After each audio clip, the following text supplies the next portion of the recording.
بەناوی خۆی بەخشندەی میهرەبان سڵاوتان لەبێت بینەرە بەڕێز و خۆشەویستەکانی بەرنامەی دین و دنیا. خۆشحاڵین لە ئەڵقەیەکی نوێی بەرنمەکەتان بە خزمەتەوەی بەڕێز و خۆشەویست ئەگەینەوە. ئازیزان، ئێمە لە هەڵوێستەکردن و باسکردن لە ژیانی خەلیفەکانی ڕاشدین خۆیان لێ ڕازی بێت. باش ئەڵقەی بەرنمەکەمان کۆتاییمان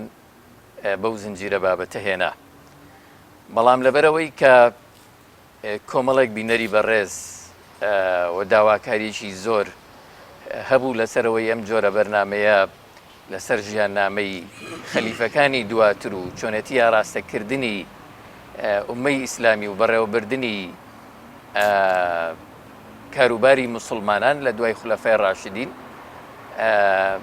کەمێک بەردەوام بین و هەڵوێستەی دیکە بکەین لەسەر هەندێک بابەتی گرنگ. ئێمەش دووبارە بەڕێز دکتۆر حسێن محەممەد ساڵح پرۆفیسۆر یان پسپۆڕی مێژووی ئیسلامی و مامۆستای زانکۆمان عەزیەتدا و تەکلیفمان کرد کە چەند ئەڵقەیەکی تر بخێنە سەر خەرمانی ئەو زانیاریانەی کە پێشتر پێشکەشمان کردبوو. جا هەر بۆیە لەم بابەتەوە دیسان درێژە بەو بابەتانی پێشوە دەینەوە و لە مێژووی ئیسلامی ڕاوەستین و کەمێک هەڵوێستە لەسەر کاروبار و بەڕێوەبردننی ئومەی ئیسلامیەکەین لەو سەردەمەیە. زۆر بەڕێز دکتۆر حسێن محەممەد ساڵح پسپۆڕی مێژووی ئیسلامی و مامۆستای زانکۆ لەگەڵمان بەردەوامە بێ. لێرەوە بەگەرمی و خێراتنی بەڕێزیانەکەین کاک دکتۆر. نازانم تۆ چیت هەیە سەرەتا لەسەر ئەوەی کە ئێمە بەردەوام بین لەم بابەتە پێشەوەی بچین لەسەر ئەسڵی بابەتەکەم. بەناوی خۆی گەورە، وەڵای مامۆستا عەبازیان بەڕاستی مێژووی موسڵمانان لە دوای سەردەمی خەلیفەکانی ڕاشدین کۆمەڵە ڕووداوی زۆر حەساس و گرنگ ڕوویانیاوە. لە ڕاستیە ڕووداوەکان هەندێکیان دڵتەزێنن، جێگەی ئەسەفن، بەڵام بووە. مێژوەکە بە گشتی و بە تایبەتی ئەو ڕووداوانە زۆر شێوێنراوە لە لای خەڵکو و ئەو مێژوەی پێ ناشرین و لەکەداکرا. بۆیە منی زۆر بە پێویستی ێزانم کە چەند حەڵقەیەکی تر بەردەوام بێت و هەندێک بابەتی گرنگ پێشکەشی و بینەران و بیسەرام بکەن و بۆیان ڕوومکەینەوەە بە ئومێدەیکەوە ئەو تەم و لێڵیەی کە لەسەری دروستکراوە لای ببێت. زۆر باشە، زۆر سپاس دەکەین کاک دکتۆر. بینەرە بەڕێز و خۆشەویستەکان، ئێمە لێرەوە دەست پێکەینەوە، بەڵام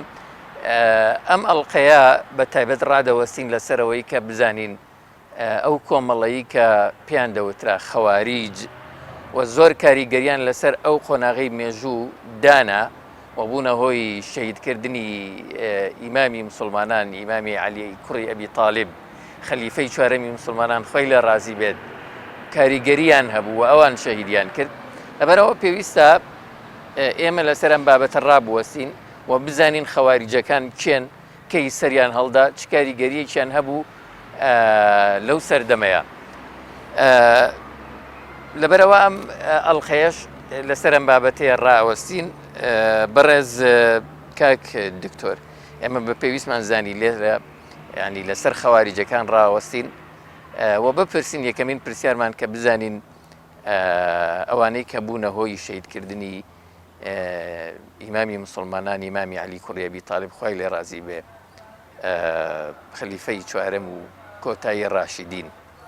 چێن و کەی سەریان هەڵدا؟ بەناوی خۆی گەورە، خەواریج تاقم و گروپێکن بە پێی ئەو پێناسانەی کە شارستانی لە میلەل و نیحەلا کردوێتی و هەندێک لە زانایانی تریش پێناسەیان کردووە. بریتین لە هەر گروپ و تاقمێک کە لە ئەمە لە ڕووی زمانەوە لە ڕووی زاراوەی شەرعیەوە، بریتین لە هەر گروپ و تاقمێک کە لە فەرمانڕەوایەتی ئیمامی حەق، خەلیفەی حەق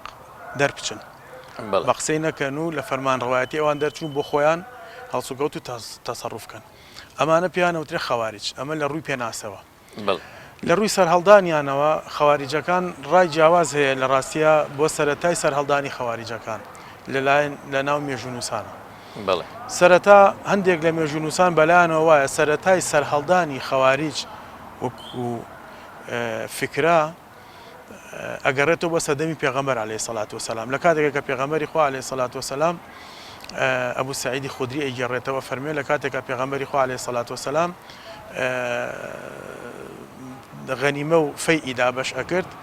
کابرایەک هات پیان ئەوە زوڵ خوەیسیرە کە لە عشیرەتی تەمیم بوو وتی بە پێغەمبەری خوا عەلەیهی سەڵات وسەلام ئیعدل یا محەممەد فئینەکە لەم تعدیل عدالت کە ئەی محەممەد لە کاتێکا کە داباشەکەی تۆ عدالت نەکردووە اعترازی لە پێغەمبەری خوا کرد عەلەیهی سەڵات وسەلام پێغەمبەری خوا پێی فەرموو وەیحەکە فەمەن یعدل ئیذا لەم ئەعدل ئەگەر من عدالت نەکەم کێ عدالت ئەکا عومەری کوڕی خەتاب فەرمووی ڕێگەم بەبات لە گەردنی بم فەرمووی پێغەمبەر عەلەیهی سەڵات وسەلام شتیوا مەکە لە پشتی ئەم یانی لە پشتی ئەمەوە نەک مەبەست پێی لە نەوەی ئەو نایانی هەمان ئەم فکرەیەکەوە ئەم دەری بڕیوە تاقمێک دەرەچن لە دین دەرەچن تاقمێک سەر هەڵدەدەن لە دین دەرەچین فەرمووی یەمرقونە منە الدینی کەما یەمرق السەهم من الرەمیەتی هەروەکو چۆن تیرێک لە کەوانەکەی دەرەچێت ئاوا ئەوان لە دین دەرەچن کەسێک لە ئێوە قورئان خوێندنەکەی خۆی کە بەراورد ئەکا بە قورئان خوێندنەکەی ئەوان ئەمەی خۆی بە کەم ئەزانێت ئەوەنە قورئانە خوێندنەوە نوێژەکەی بەراورد ئەکا بە نوێژەکەی ئەوان زۆر بە کەمی ئەزان ینی ئەوان نوێژ زۆرتر ئەکەن ڕۆژوەکەی بەراورد ئەکا بە ڕۆژۆکەی ئەوان بە کەمی ئەزانێ ئەوان زۆر بەڕۆ ینی ئەوان زۆر قورئانە خوێنن زۆر ڕۆژوەک بەڵام فەرمووی لا یەتەجاوەز حەناجیرەهم لە خوورگیان ناچێتە خوارە چونکە لە دڵەوە ئیمان لە دڵایە ئەمان بەس لە ڕواڵەت و لە سیما و لە دەمیانایە فەرمووی ئەگەر پێیان گەیشتن بیان کوژن فإن في قتلهم أجر لمن قتلهم فەرمووی ئەگەر بیان کوژن چونکە ئەوەی بیان کوژێت ئەجری دەستەکەوێت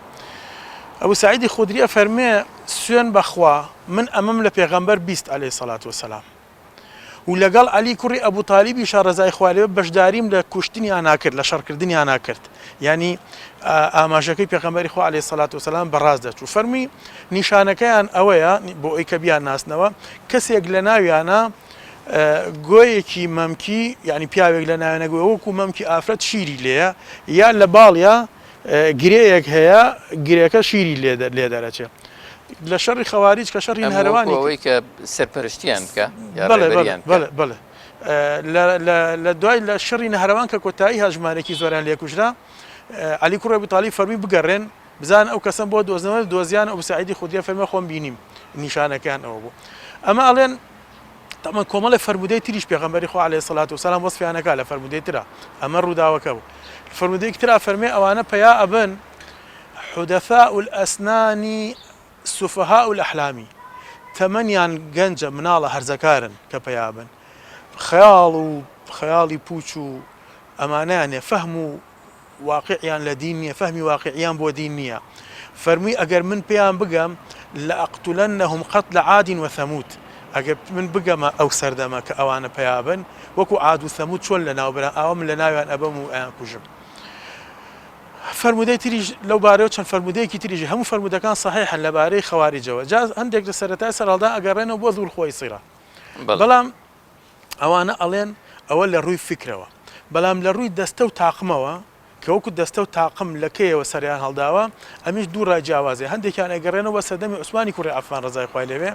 کە ئەمان ئەم گروپە گێرە شێوێنە کە هەڵسان بە شەهیدکردنی عوسمانی کوڕی عەفان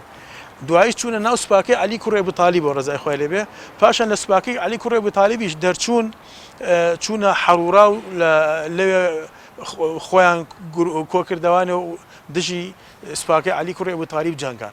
ئەفەرموون ئەمانە سەرەتای سەرهەڵدانە سەردەمی عوسمانی کوڕی عەفانە وەکو گروپ و تاقم بەس ئەم ڕایەش ڕایەکی زۆر پەسەند نییە لە ڕاستیە چونکە ئەوان کە دروست بوون لە سەردەمی عوسمانی کوڕی عەفانە هەدەفیان تەنها شەهیدکردنی عوسمان بوو عوسمانی کوڕی عەفان بکوژن و بەعزە تاڵانی بکەن ئەمە لە کاتی خۆشا باسمان کرد ئەوەی کەوا کۆڕای زانایان لەسەرەتی بە زانایانی شەرع و بە زانایانی تاریخەوە ئەوەیە سەرەتای سەرهەڵدانیان وەکو گروپ و تاقم کە پێناسەکەی یەکەم جار کردمان گروپ و تاقمێکن خاوەنی هێزن لە فەرمانڕەوایەتی ئیمامی حەق دەرەچن ئەمە کە زۆربەی زانایان تعریفیان ئەم تعریفە بەسەر ئەو خەواریجانات ئەچەسپێت کە لە سەردەمی عەلی کوڕی ئەبوو تالیبە ڕزای خوا لێبێ سەریان هەڵا لە دوای ئەوەی کە لە جەنگی سەفین سڵحی کرد لەگەڵ عەلی کوڕی لەگەڵ مەعاویە کوڕی ئەبوو سوفیانە کە ئەوان حەکەمیان دانا باسمان کرد لە کاتی خۆیان کە لەلایەن عەلی کوڕی ئەبوو تالیب و ڕزای خوا لێبێ ئەبوو موسای ئەشعەری و لەلایەن مەعاویە کوڕی ئەبوو سوفیان و ڕزای خوا لێبێ ئەبوو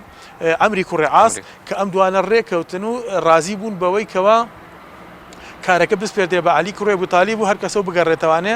دوای ئەوە بووکە علی کوڕی ئەبو تالیب وتاری جمعەیە ئەوان لە ناو وتارەکەی هەڵسانەوانی و فەرمویان وتیان بە علی کوڕی ئەبو تالیب لا حکمە ئیلا لله لا حکمە ئیلا لله لا حکمە ئیلا لله علی کوڕی ئەبو تالیب فەرمی ئەمە کەلیمەیەکی حەقە مەبەست پێی باتیلە ئێمەش تەحکیممان بە حکمی خوا کردووە وتیان تۆ حکمی چوویتەتە سەر ڕای ئەشخاص ئەبوو موسا و عەمری کوڕی عاس لە فەرمانی علی کوڕی ئەبو تالیب دەرچوون و چوونە حەڕورە علی کوڕی ئەبو تالیب عەبدوڵای کوڕی عەباسی نارد حیواری لەگەڵا کردن ژمارەیەکیان گەڕانەوە دوای خۆی ڕۆی حیوارێکی دوور و درێژی لەگەڵ کردن ژمارەیەکی زۆر تریان گەڕایەوە باسێک لە ژمار نزیکەی 12000 کەسێکیان لێ گەڕایە چونکە ژمارەکان زۆر بوو لە پاشانە علی کوڕی ئەبو تالیب سێ مەرجی لەسەر دانان کەوتی من شەرتان لەگەڵا ناکەم مادام ئێوە ئەو سێ مەرجە جێبەجێ بکەن هەتا بەرەو قیبلەی ئێوە نوێش بکەن قیبلە نەگۆڕن و هەتاوەکو بەشداریمان لەگەڵا بکەن لە فتوحات و لە جەنگ و جیهادا دژی کافر و بێبڕواکان هەتا ترس نەخەنە ناو دڵی مسلمانانەوە لە ناو کۆمەڵگەی مسلمان و دەوڵەتی ئیسلامیە ترس دروست نەکەن ئەوە بۆ عەبدوڵای کوڕی خەبابی کوڕی ئەرەتیان سەر بڕی و ستیژنەکەیان هەڵدڕی و مناڵەکان بەڵێ علی کوڕی ئەبو تالیب ئەجا ئەڵێن سەرەتای سەرهەڵدانیان وەکو گروپ و تاقم کە ئەمە کۆڕای زانایانی وتمان شەرع و بۆ سەردەمی ئیمامی عەلی بۆ سەردەمی علی کوڕی ئەبو تالیب بەگەڕێتەوە لە زای خوا لێبێ زۆر باش کاک دکتۆر گرنگە بزانین بۆچی پێیان دەوترا خەواریج بۆچی ئەم ناویان لێن خەواریج نازناویانە یەکێک لە نازناوگەنە خۆیان کۆمەڵە ناوی تریانەیە خەواریج یەکێک لە خەواریجانی دەرچووەکان ینی لە دەرەوەی ئەوانەوە پێیان دەوترا ئەوانەی کە خصومەکانیان پێیان طبعا ئەوان خۆیان بە خۆیان ئەڵێن خۆشترین ناو بەلای خۆیانەوە ئەوەیە کە پێیان ئەوترێ شوڕات بە خۆیان ئەڵێن شوڕات یعنی کریارەکان لەم ئاەتەوە کە خوای گەورە فەرمێ إن الله اشترى من المؤمنين أنفسهم وأموالهم بأن لهم الجنة يقاتلون في سبيل الله فيقتلون ويقتلون وعدا عليه حقا في التوراة والإنجيل والقرآن ومن أوفى بعهده من الله فاستبشروا ببيعكم الذي بايعتم به التائبون العابدون الحامدون السائحون الراكعون الساجدون الآمرون بالمعروف والناهون عن المنكر والحافظون لحدود الله أما سورة التوبة هەموو ئاەتەکان ئەگە تەفسیرکەین کاتەکەی ئەبات بەڕاستی بەڵام وشەی إن الله اشترى من المؤمنين أنفسهم وأموالهم خوای گەورە ماڵ و نەفسی لە ئیمانداران کڕیوە و بەهەشتی پێیاون ئەوان بەخۆیان ئەڵێن شوڕات یعنی ئێمە ماڵ و نەفسی خۆمانمان فرۆشتۆ بەخوا بەهەشتمان کڕیوە وەصفەکانشان تائبون و عابدون و حامدون و سائحون ئەوان تیانە هەیە زۆر عیبادەتەکەن زۆر شەو نوێژەکەن زۆر قورئانە خوێنە زۆر ئینەکەن پێغەمبەریش وا باسییانە کالێز بۆیە ئەڵێن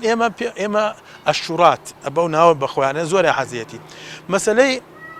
خەواریجیش کە پێیان بوترێ خەواریج زۆر پێیان ناخۆش نییە بۆ ئەوەش بۆ چونکە ئاەتێکی ترمە هەنێ لە قورئانە کە خوای گەورە فەرمێ ومن يخرج من بيته مهاجرا إلى الله ورسوله ثم يدركه الموت فقد وقع أجره على الله ئەو لە سورەتی نیساء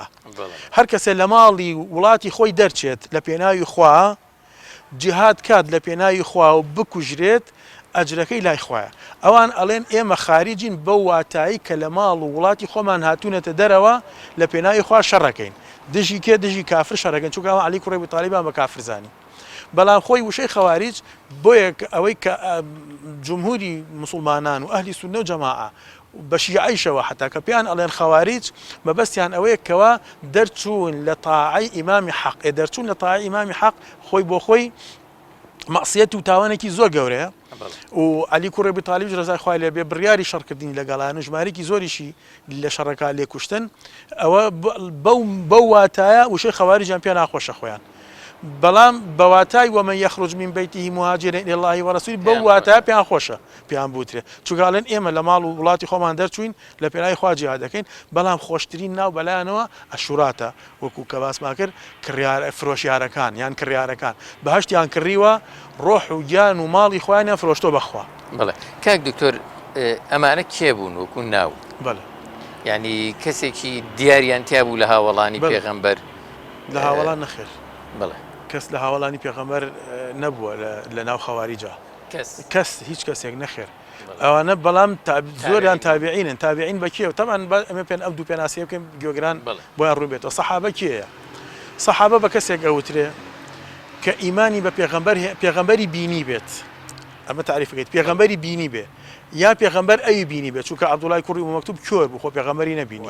پێغەمبەری بینی بێ ئەو کەسە یا پێغەمبەر ئەوی بینی بێ ئەگە ئەم کوێرە و پێغەمبەر نابینێ وانە پێغەمبەر ئەوی بینی بێ ئەنجا ئیمانی بە پێغەمبەر هێنابێت عەلەیهی سەڵات وسەلام و لەسەر ئیمانەکەی مردبێت چونکە موسەیلەمەی کەذاب پێغەمبەری بینی وانە ئیمانیشی پێێنا بەس لەسەر ئیمانەکەی بەردەوام نەبووە سەحابە نییە ئەمە پێناسەکەیەتی پێغەمبەری بینی بێت یا پێغەمبەر ئەوی بینی بێ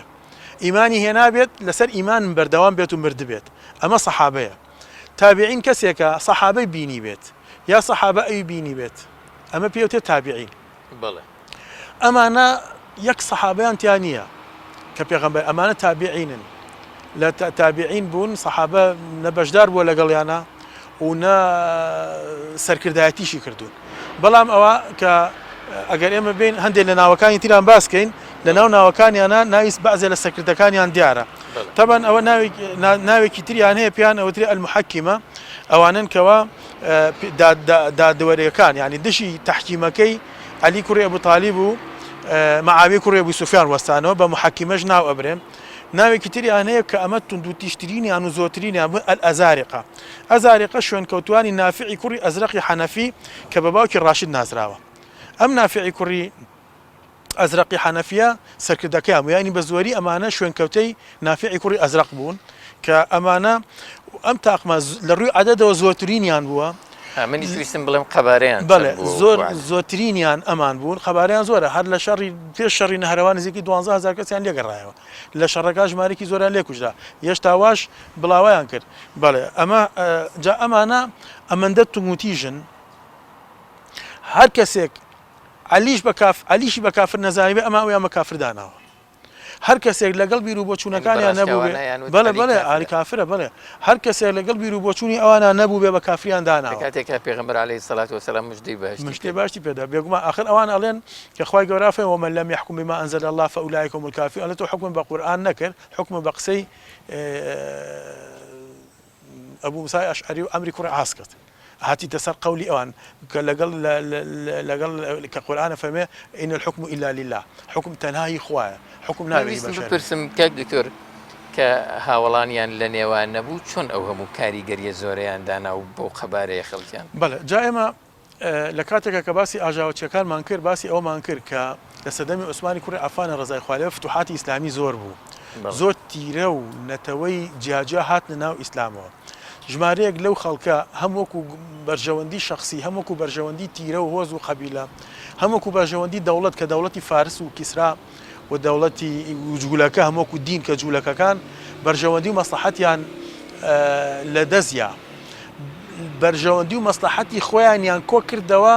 بەوەی کەوا دژی دەوڵەتی ئیسلامی بجوڵێن دژی دەوڵەتی ئیسلامی چۆن ئەجوڵێن یعنی ئەبێ ئاژاوە بنێنەوە ئەبێ فیتنە بنێنەوانێ ئەبێ عوسمانی کوڕی عەفان شەهیدکەن ڕەزای خوا لێبێ ئەبێ بۆ تەحکیمە ڕازی نەبن ئەبێ ناچار ببن هێز کۆ بکەنەوانێ و دژی خەلیفەی موسڵمانان شەڕ بینەوە سەر ناوەکان ئەگەر هەندێک ناوت ئەوە ئەزارقە نەجداتیشان پێ ئەوترێ شوێنکەوتوانی نەجدەتی کوڕی عامری حەنەفیە کە لە نافعی کوڕی ئەزرەقی لە نافعی کوڕی ئەزرەق جابووە جا مشکلی ئەمانەی ئەمە لە ڕووی عەدەدەوە کەمتر بوون لە ئەزارقەکان ئەمە لەوان جابوونەوە بەڵام توندڕەوی ئەمان لەوا بوو ئەم کابرایە نەجدەتی کوڕی عامری حەنەفی کە هەر لە تیرەکەی ئەزارقەکانە ئەوانیشان بە کافردانە یعنی ئەوانیشان بە ئەخ خۆی کێشەی خەواریجەکان بۆیە بەردەوام لە هەموو سەردەم و کاتێکا کە سەریان هەڵێیان کە سەر هەڵێن بەردەوامیشن ئەمە بە پێی فەرمودەکانی پێغەمبەری خوا عەلەیهی سەڵات وسەلام هەر لە یەک سەردەم و کاتە سێرەکە چەند گروپ تاقمێکن ئەوان هەموو موسڵمانە بە کافرە زانن ئەوەی لەگەڵیانە نەبێ ئەنجا لەسەر شتی جوزئیش یەکتریش بە کافرە زانن ئەوان خۆی ئەوان کۆن لەسەر ئەوەی کە هەر کەسێ لەگەڵیانە نەبێ کافرە بەڵام لەسەر شتی جوزئیش لە بینی خۆیانە یەکتری بە کافرە زانن یەکتری بە کافرەزان بۆیە سەیرەکەی لە هەموو سەردەم و کاتەکانە لە ناو خۆشیانە شەڕیان کردو یەکتریشان کوشتووە لە ناو خۆشیانە و کوژرای خۆشیان خۆیانیان بە شەهید زانیوە کوژرای بەرامبەرەکانیشان بە کافر و بەرەو جەهەنەم زانیوە جا ئەم جەماعەتی نەجداتە کە شوێنکەوتوانی نەجدەتی کوڕی عامری حەنەفیە لە نافعی کوڕی ئەزرەقی حەنەفی جابەوە نافعیان بە کافر دانا لەبەرەوەی لە هەندێک ڕاو بۆ چوونە وەکو یەک نەبوون هەندێک ڕابۆچ لەسەر مەسەلەی ئەوەی کە ئایا مسلمان بەکردنی تاوانی گەورە تاوانی گەورە ئەو هەمویان کۆکرد لەسەوەی کە بەکردنی تاوانی گەورە کافرە بێ لەسەر تاوانی بچوو کافرە بێ یان کافر نابێ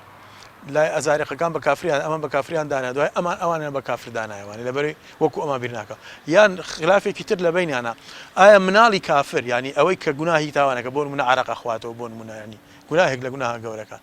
مناڵەکەی کە لە دایک ئەبێت و شیرە خۆرەیە کافرەوە بێ بکوژرە یان نا ئەمان بەلایەنەوە ئەزارێقەکان ئەڵێ ئەوە شەر کافرە چونکە گەورە بۆ باوکی دەرەچێ ئەبێ هەر لە ناوسکی دایکیشا سەری ببڕیت ئەمان بەلایەنەوە نا ئەمە ئەبێ بۆستی لەسەری تاوەکو خۆی کوفرەکەکە تا خۆی تاوانەکەکە ینی لەسەر لە ئەسلی مەسەرەن ڕێی ئیسلام لەوانەیە جۆرێکی تر بێ نەخێر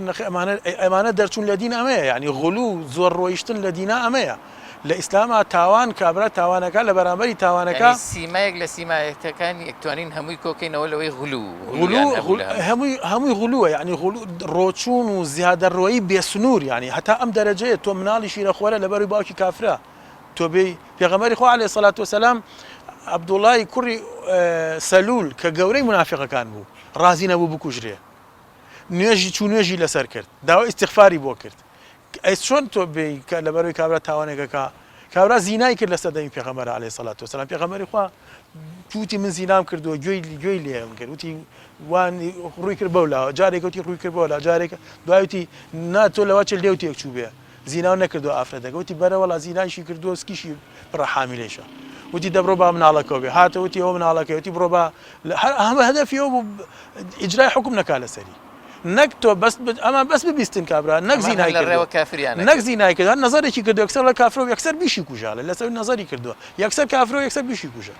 یعنی زۆر باشە بکەوێتە بە دوایی دەینە سەرەوەی چۆن بیریان کردەوە بنەماکانی تێگەیشتنیان چۆن بوو بەس لە ناوەکان بەڵێ ناوێکی تریان ئەلئەباضیە شوێنکەوتوانی عەبدوڵای کوڕی یەحیای کوڕی ئەباضی مڕیە کە ئەمە تابعیە ینی سێرەکەی ئەمە سێ گروپی گەورەیان کە هەر لە سەردەمی عەلی کوڕی ئەبوتالیب ڕەزای خوای لێبێ و لە دوای ئەو کەوا پەیابوون هیچ لەمانە گەورەکانیان سەحابە نییە قیادەکانیان سەحابە نیە ئێس چۆن سەحابە شوێن ئەمانەکەوێت و لەگەڵ ئەمانە یەک لەگەڵ عەلی کوڕی ئەبوتالیب ڕەزای خوای لێبێ کە سەحابە هەمووی بە کۆ بەیعەتیان بە عەلی کوڕی ئەبوتالیب یاوە ڕەزای خوای لێبێ یان بە عوسمانی کوڕی عەفان بەڵێ ئەمەش ئەمانە ئەم کابرایە ئەمەیان تابعیش بووە سەحابەی بینی ئەوانیش بە هەمان شێوە هەندێکیان تیا بووە تابعیان بێ سەحابەی بینیوە لە سەردەمی مەعاویە کوڕی ئەبوی سوفیانی بینیوە ئەمەیان عەبدوڵای کوڕی زوبەیری بینیوە و هەندێک ڕای خۆی هەبووە ڕوبەڕووی کاربەدەستان بۆ توانی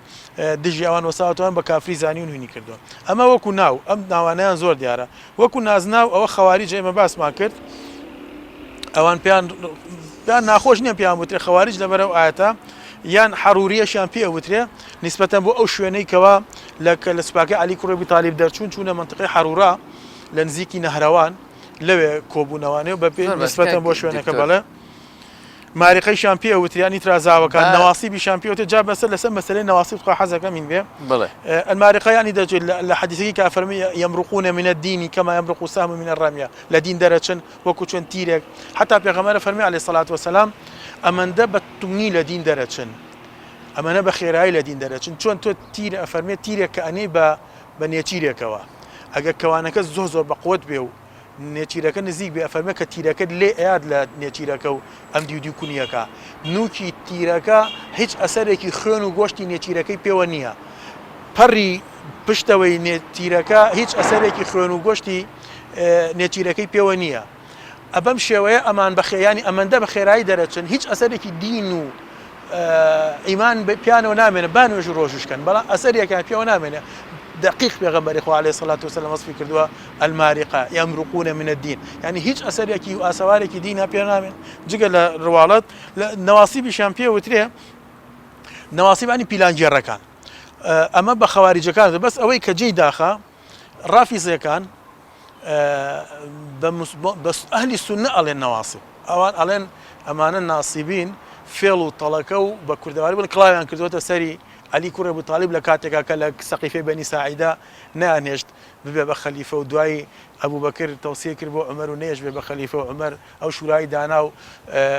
عەبدوڕەحمانی کوڕی ئەوف نەیەش عەلی بێ بە خەلیفە ئەمانە نەسبیان کرد ینی فێڵ و تەڵەکیان کرد بەس خۆی لە کات لە ئەسڵا نەواسیب یەکێکی ترە لە نازناوەکانی خەواریجەکان و کەوا ئەمان بە فێڵ و تەڵەکەی کە ئەو فێڵ و تەڵەکانی کردیان لە شێتکردنی عوسمانی کوڕی عەفان و لە شێتکردنی عەلی کوڕی ئەبوو تالیب و ڕەزای خوای لێبێ و هەڵگیرسانی شەڕی جەمەل و هەڵگیرسانی شەڕی سەفینە چونکە هەمووی دەستی ئەوانی تەیە و هەموو ئەمانەیش دەستی عەبدوڵای کوڕی سەبەیی تەیە. زۆر باش من ویستم لەسەر بنەمای فکری و تێگەیشتنیان چ جیاوازیەکیان لەگەڵ مسلمانان و خەلیفەیە هەبوو بەدەر لەوەی کە ناسراون بەوەی غولیان لە هەموو شتێکە ئەخ خۆی مەسەلەی غولوەکە خاڵی جیاکەرەوەیە لە بینی مسلمانی حەق لەگەڵ خەواریجەکانە لەگەڵ ئەوانە چونکە ئەوان ینی وەکو چۆن بڵێ حکم لە دنیا حکم بەسەر ئاخرەتی خەڵکایە یعنی بە شێوەیەک بیرەکاتەوە بۆ نمونە ئێستا لە سەردەمی ئەمڕۆ کاچە تەقینەوەیەکەکات لەناو بازارێکات تەقینەوەیەکەکات ئەو بازارە بە خەڵکی دیندار و خەڵکی مسلمان و هەموو شتێکی بەڵام ئەو بەنێتی خۆی بۆ نمونە ئەوێت پۆلیسێ بکوژێ چونکە لەلای ئەوان پۆلیسە شورتەیە نازانم پێشمەرگەیە چی ئەمە کافرە چونکە ئەمە بۆتە دادەستی زاڵم ینی نەکە خۆی زاڵمە ئەسڵەن لەبەرە کوشتنەگەڵە من ویستم کاکڵێن تۆ بۆ ئەو تەقینەوەی و کرد لەوێ ئەلە من ویستم ئەو پۆلیسە بکوژم یان ئەو پێشمەرگەیە بکو یا ئەو بەرپرسە حیزبێ بکوژم یا ئەو وەزیرە بکوژم یا ئەو سەرۆک وڵاتە هەرچی کەسێک ئەی کاکە ئاخر تۆ وا نابێت تۆ ئەگەر ئەو بەلاتەوە کافرە و ئەم شتانە ئەی ئەو خەڵکەی کە لە نەونەوە بازارا پێوە بوو خەڵکی ژن و مناڵ و هەلە جا ئەوە قەیچێکە خۆ منەوە ئەبێ سوپاسم کەنەسە ئەو خەڵکە دوو جۆرە یا جەهەنمیە خۆ هەرە بێ ببرێت و بچێ بۆ جەهەنم من ناردم بۆ جەهەنم یا بەهەشتیە من کۆتاییم بە دنیای هێنا و ئەڕوا بۆ بەهەشت لەبەرەوە بەهەشتێکەش بێ سوپاسم کاکە من کوشتوێتە دنیا چییە دنیا بۆ لە ناخۆشیە ژیاوە ئەو با بڕوا بۆ بەهەشتەکە کابرا خۆی بەهەشتی بێت و هاوڕای ئێمە بێت و فکری وەکو ئێمە بێ بچێتە بەهەشتەوە قەیچێکە خۆ من بۆ کوشتنە من زەرەرم لێ نەوە ناردووە ئەمە هاوێنەی تێگەیشتنی خەواریجە ئەمە خەواریج خۆی وایە خەواریج خۆی وایە یعنی لەسەر ئەو ئەساس و بنچینیە دروست ئەمەندە ڕۆچون یعنی لە جیاتی خوا حکم بەسەر قیامەتی خەڵکایەن و لە دنیا حکمی یعنی ئەوەی کەوا دەسەڵاتی ئەوان نییە لە کوشت و بڕی لە فتوای تەکفیر ئێمە لە ئیسلامە سیر کە بەناو جگە لە ئەبوو لەهەب کە خوای گەورە ناوێتە تەبەت یەدا ئەبی لەهەبی وەتەب ناوێتەوە کە ئیتر ئەمە بڕاوەتەوە هەندێکی تر کەوا وەصفیان کراوە لە قورئانە وەکو ولدي كريم غير ما كخواي جورا فرمي أن كان ذا مال وبني إذا تتلى عليه آياتنا قال أساطير الأولين سنسيمه على الخرطوم بوصف خواي جورا بس بناو نيه ناو بس بناو أبو لهب هي القرآن ككافرة يعني أتواني بلي كاك أبو لهب لجهنم مايا شو كخواي جورا في سيصلى نارا ذات لهب وانيا خوي وجنكي بلى أما إما باسي كردوي كافرة أم كردوانا سرنجامكي كفرة خەڵک کوشتن سەرنجامەکەی جەهەنمە عەفوو ئەرە خواردنەوە تەوبە نەکا لەسەری جەهەنمە ئەوە تاوانە جەهەنمە ئەو تاوانانە ئەو کردەوانە تاوانن عاقیبەتەکەی جەهەنمە ئەو کەسەی کە ئەیکا خۆ ناڵی تۆ جەهەنمی تۆ کردەوەی تۆ تاوانێک ئەەکەی و ئەم تاوانانەش احتیمالی ئەوە هەیە کابرا دوای چەند ساڵێک تەوبە کات و پەشیمانە بێتەوە ئەگەرێتەوە بۆ لای خوا خوای گەورە فەرمێ فەئولایکە یوبەدیل الله سەیئاتیهم حەسەنات خراپەکانیشان نەکەرە ئیسرێتەوە بوشانك بچاكا وانيا إلا من تاب وآمن وعمل عملا صالحا فأولئك يبدل الله سيئاتهم حسنات دعائك باس لك وخرافكانك باس لقتلك باس لزناك باس لأمانك أفرمي أوانا لجهنم خالد ما قر كسي كان توببك بقريتوا كردوي تشابك أمانة خواي قرا نك تاوانا كان أسريتوا بلكو تاوانا كان شان بوكا بچاكا أمام مبادئ بيرباوري إسلامية لەبەر ئەوە لە ئیسلامی شاڵە عەشەرەی مبەشەرە ئەوە تا ئەو کەسانە مژدەی باشتیان پێدراوە هەندێک کەسی تریشمان هەیە جگە لەو عەشەرەی مبەشەر پێغەمبەری خوا عەلەیهی سەڵات وسەلام مژدەی بە ئەمە بەناو ئەزانی کە ئەمانە بەهەشتین بەڵام وەکو کە سەبەنمە سەحابی پێغەمبەری خوا خوای گەورە فەرمێ رەضی الله عنهم ورضوا خوا لێیان ڕازی بوو ئەوەش دەخوا ڕازی بوون لەقەد رضي الله عن المؤمنين إذ يبايعونك تحت الشجرة بەڵام لە دوای ئەمان ئەو کەسانی ئەم کردەوانەکە ڕازگۆییەکە دەستپاکیەکە ئەمینیەکە عەدالەتەکە سلەی ڕەحمەکە ئەمانە بەهەشتین ئەچنە بە هەر کەسێ بیکە دکتۆر هەندێک پرسیاری گرنگ هەیە ینی ئەمان خەلیفە و هاوڵانی پێغەمبەر و مسلمانان چۆن سەیری ئەم خەواریجەیانە کرد ئایا یەک حکمیان ئەدەن یان خلافیان هەبوو دەربارەیە. خەلیفەی مسلمانان علی کوڕی ئەبوو تالیب ڕزای خوای لێبێت بڵێ سەرەتا حکمی نیا بەسەریانە بڵێ هەتا چووکە وتی ئەمە ئەبێت بۆیان ڕووکەیتەوە تێیان بگەیەبێت یعنی ئیقامە حجە بکەیت لەسەریان ینی ویستی عەبدوڵای گفتوگۆیان بەڵێ لەگەڵ عەبدوڵای کوڕی عەباسی ناردووە لایەن بڵێ ڕێواتەکان باس لەوا کاڵن 4000 یان ئەڵە 6000 کەس گەڕایەوە لەسەر قسەی عەبدوڵای کوڕی عەباس کە حیوار و گفتوگۆی لەگەڵاکردن شتەکانی بۆ ڕووکردن کاکە ئەم مەسەلەی وان نییە کە ئێوە لێی تێگەشتون علی کوڕی ئەبوو تالیب کافر نییە معاویە کوڕی ئەبوو سوفیان کافر نییە ئەم تەحکیمە ئەمە مەسەلەکەیەتی دوای علی کوڕی ئەبوو تالیب خۆی ڕۆی حیواری لەگەڵا کردن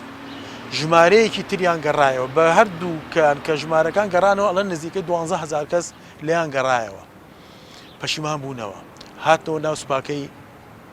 علی کوڕی ئەبوو تالیب و ڕزای خوای لێ و تەوبەیان کرد لەو هەڵوێستی کەوا هەیان بووە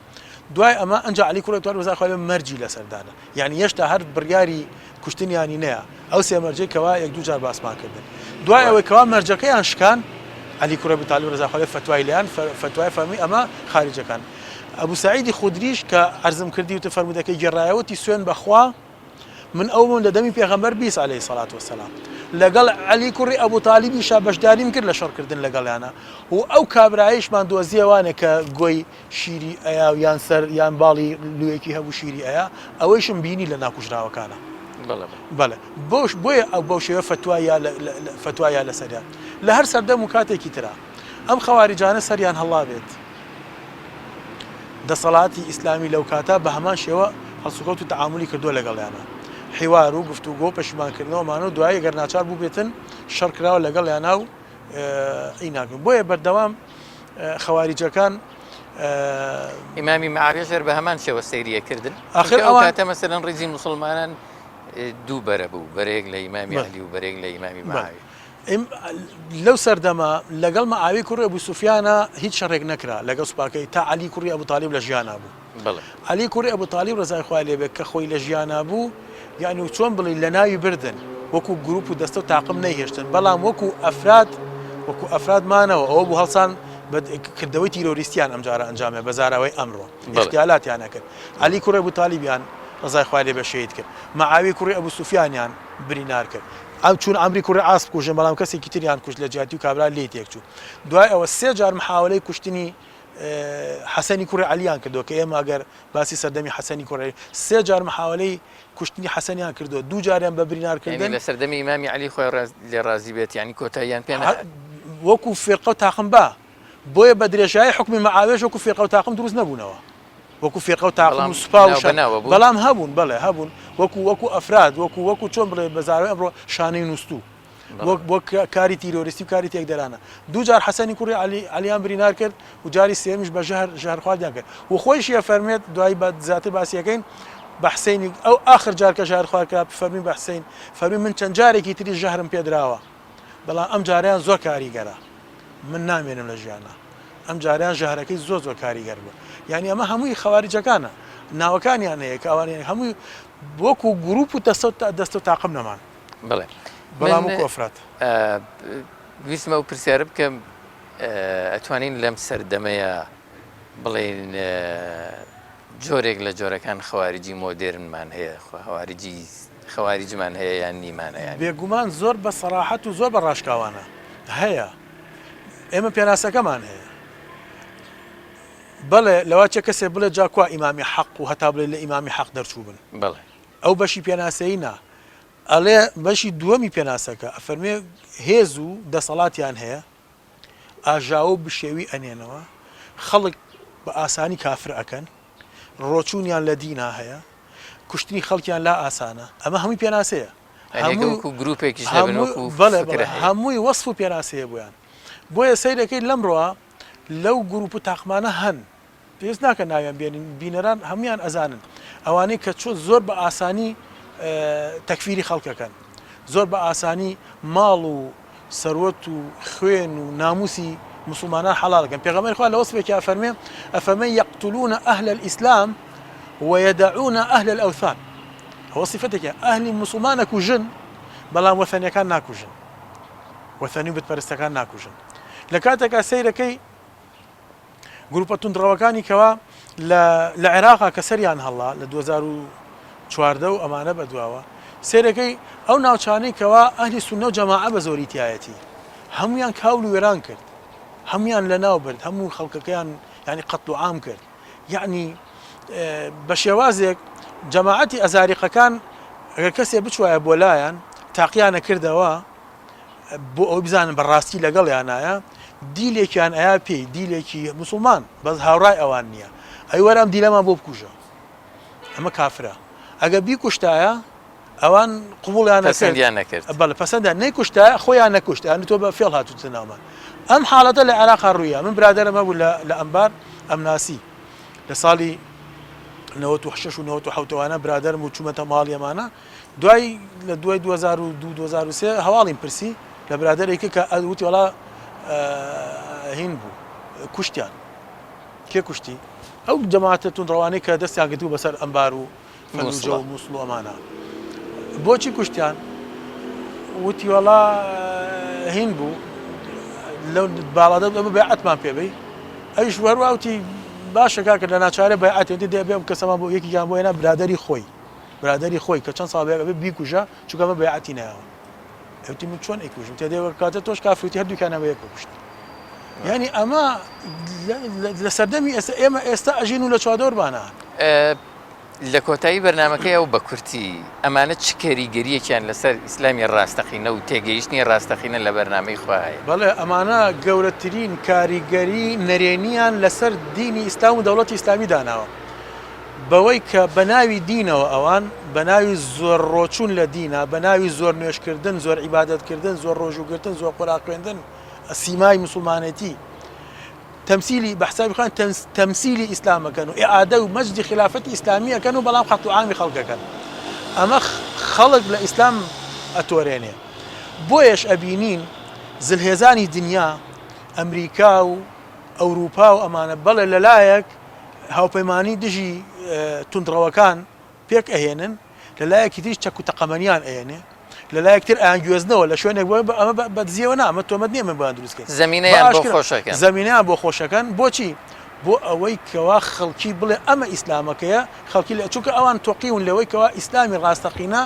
لە ئەوروپا و ئەمریکا بە ئاسانی بڵاوبێتەوە ئەم گروپانە دروست ئەکەن پشگیریان ئەکەن دامیانەکەن زەمینیان بۆ سازەکەن بۆی خەڵکی پێ پتەکێنەوانێ لە ئێستا ئەو کاریگەریە لەوەتەی دروست بوون هەتا ئێستاش سیرکە ئەو خەڵکی کەوا تانە ئایا لە مێژووی ئیسلام یعنی لە ڕێگەی کێوە تانایە لە ڕێگەی شەڕی سەفین و شەڕی جەمەل و شەڕی شێتکردی ئیمامی حسێن و شەڕی نهەڕەوە ئەمانە لە موسڵمان ئەمە خەت و عامیەکیان کردووە ئێ بە کەس کەیتە سەر وە سەیرەکەی ئەمە هەمووی دەستی ئەم خەواریجانەیە دەستی ئاژاوەچیەکانە لە دروستکردن هەڵگیرسانە خەلیفەی موسڵمان چی بکە ئەبێت تەعاملکە لەگەڵە بەپێی ئەو بارودۆخ و واقعی کەوا لە بەردەستیەتی زۆر سپاس کاک دکتۆر ئێمە لێرە دەینە کۆتایی ئەڵقەی ئەمجارە کە تایبەتمان کرد بە ناساندنی ئەو کۆمەڵی کە گرفتیان بۆ سەردەمی خلافەتی ئیمامی عەلی و تەنانەت عوسمان و دوایەوانیش دروست کرد و مشکلەیان لە ئومەی ئیسلامیان نایە و تا بە ئێستاشانی بە جۆرێک لە جۆرەکان کاریگەری سەلبیان هەرەیە ڕێز دکتۆر حسێن محەممەد ساڵح پسپۆڕی مێژووی ئیسلامی و مامۆستای زانکۆ زۆر سپاس بینەرە بە ڕێز و خۆشەویستەکان ئەڵقەی داهاتوومان تایبەتەکەین بە قسەکردن لەسەر سەردەمی ئیمامی مسلمانان دوای ئیمامی عەلی کوڕی ئەبی تاالب خۆی لێ ڕازی بێ ئیمام حەسەنی کوڕی عەلی ئەبی تاالب خۆی لێ ڕازی بێ تا ئەو کاتە بەخواتانە سپێرین تەندروست بشین